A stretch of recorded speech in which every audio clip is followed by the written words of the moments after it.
വാർത്തകൾ വിശദമായി. ഇടയിലക്കാട് സംഘടിപ്പിച്ച നീലേശ്വരം ബ്ലോക്ക് ക്ഷീരകർഷക സംഗമവും ഹൈജീനിക് മിൽക്ക് കളക്ഷൻ റൂമിന്റെയും ഉദ്ഘാടനം മന്ത്രി ജെ ചിഞ്ചുറാണി നിർവഹിച്ചു. കേരളത്തിൽ ക്ഷീരകർഷകർക്ക് സമഗ്ര ഇൻഷുറൻസ് പദ്ധതി നടപ്പിലാക്കുമെന്ന് ചിഞ്ചുറാണി പറഞ്ഞു. This news sponsored by Bhuvaneswari arts and science college, Kaniyanthol, Cheemeni. Mobile 9447730972. കേരളത്തിൽ ക്ഷീരകർഷകർക്ക് സമഗ്ര ഇൻഷുറൻസ് പദ്ധതി നടപ്പിലാക്കുമെന്ന് ക്ഷീരവികസന മൃഗസംരക്ഷണ വകുപ്പ് മന്ത്രി ജെ ചിഞ്ചുറാണി പറഞ്ഞു.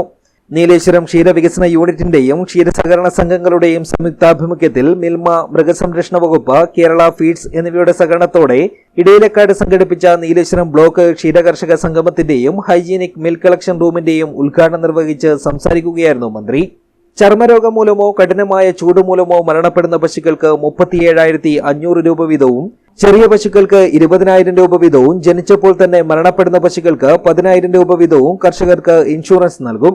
പാൽ ഉൽപാദനക്ഷമതയിൽ രാജ്യത്ത് 2ാം സ്ഥാനം നിൽക്കുന്ന കേരളത്തിലെ ക്ഷീരകർഷകരുടെ സമഗ്ര ഉന്നമനത്തിനുള്ള പദ്ധതികളാണ് ക്ഷീരവികസന വകുപ്പ് ഏറ്റെടുത്ത് നടത്തുന്നതെന്നും മന്ത്രി കൂട്ടിച്ചേർത്തു.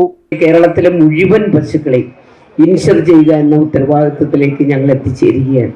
അപ്പൊ അതിൽ കുറച്ചുകൂടെ പണം നിങ്ങൾക്ക് കുറച്ചടച്ചാൽ മാത്രം മതി, പുതിയ ഇൻഷുറൻസ് കൂടെ വരുമ്പോൾ.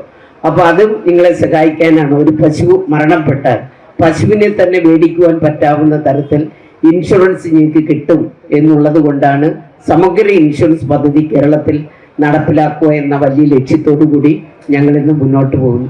അത് മാത്രമല്ല, നിരവധിയായിട്ടുള്ള പദ്ധതികൾ. നിങ്ങൾ പറയുന്നു ക്ഷീരകർഷകർക്കൊന്നും കൊടുക്കുന്നില്ല. ത്രിതല പഞ്ചായത്ത് സംവിധാനം വഴി നമ്മൾ 3 രൂപ വെച്ച് നമുക്കറിയാം 1 ലിറ്റർ പാലിന് നമ്മൾ കൊടുക്കുന്നു. ഗവൺമെന്റാണ് തീരുമാനിച്ചത്. പദ്ധതിയൊക്കെ നടപ്പിലാക്കുന്നത് ഗ്രാമപഞ്ചായത്തും ബ്ലോക്ക് പഞ്ചായത്തും ജില്ലാ പഞ്ചായത്തുമാണ്. ആദ്യഘട്ടത്തിൽ ഗവൺമെന്റ് തന്നെ ഇടപെട്ട് 1 രൂപ നമ്മളും കൊടുക്കുവാൻ തീരുമാനിച്ചപ്പോൾ അന്ന് 24 കോടി രൂപയാണ് അതിനുവേണ്ടി നമ്മൾ മാറ്റിവെച്ചത്. നമ്മളത് ത്രിതല പഞ്ചായത്തിന്റെ പദ്ധതി പാസ്സാകാത്തത് കൊണ്ട് ആദ്യം ഞങ്ങൾ ഈ ക്ഷീരവികസന വകുപ്പ് തന്നെ കൊണ്ടുവന്ന ആ പണം എടുത്തുകൊണ്ടാണ് നമ്മൾ ഈ പദ്ധതിക്ക് തുടക്കം ഇട്ടത്. ഇപ്പം ത്രിതല പഞ്ചായത്തിന്റെ 3 രൂപ. നിങ്ങൾക്ക് മിൽമ, നിങ്ങൾക്കറിയാം, കൂടെ അവരുടെ ലാഭത്തിന്റെ 95% തരുന്നത് കേരളത്തിലെ ക്ഷീരകർഷകർക്കാണ്. ജില്ലയിലെ 35 സഹകരണ സംഘങ്ങളിൽ നിന്നായി 1250ഓളം കർഷകർ സംഗമത്തിൽ പങ്കെടുത്തു. സംഗമത്തോടനുബന്ധിച്ച് ഡയറി എക്സിബിഷനും ക്ഷീരോൽപ്പന്ന നിർമ്മാണ പ്രദർശനവും നടന്നു. നീലേശ്വരം ബ്ലോക്ക് പഞ്ചായത്ത് പ്രസിഡന്റ് മാധവൻ മണിയറ അധ്യക്ഷനായ ചടങ്ങിൽ കാസർഗോഡ് ക്ഷീരവികസന വകുപ്പ് deputy director Sijon Johnson Kunnath report അവതരിപ്പിച്ചു.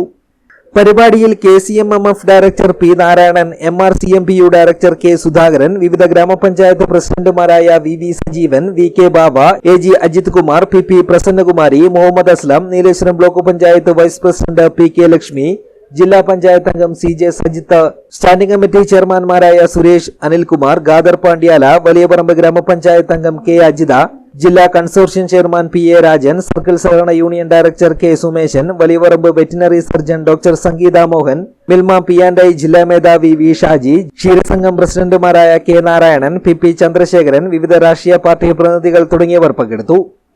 വിവിധ ക്ഷീരകർഷകരെ ആദരിക്കുകയും അവാർഡ് വിതരണം നടത്തുകയും ചെയ്തു. തുടർന്ന് ഗുണമേന്മയുള്ള പാൽ ഉൽപാദനത്തിലൂടെ മെച്ചപ്പെട്ട വരുമാനം, കന്നുകാലികളിലെ രോഗങ്ങളും പരിഹാര മാർഗങ്ങളും എന്നീ വിഷയങ്ങളിൽ സെമിനാറും നടന്നു. സംഘാടക സമിതി ചെയർമാൻ K മധുസൂദനൻ സ്വാഗതവും നീലേശ്വരം ബ്ലോക്ക് ക്ഷീരവികസന ഓഫീസർ K രമ്യ നന്ദിയും പറഞ്ഞു. News bureau, Cheruvathur.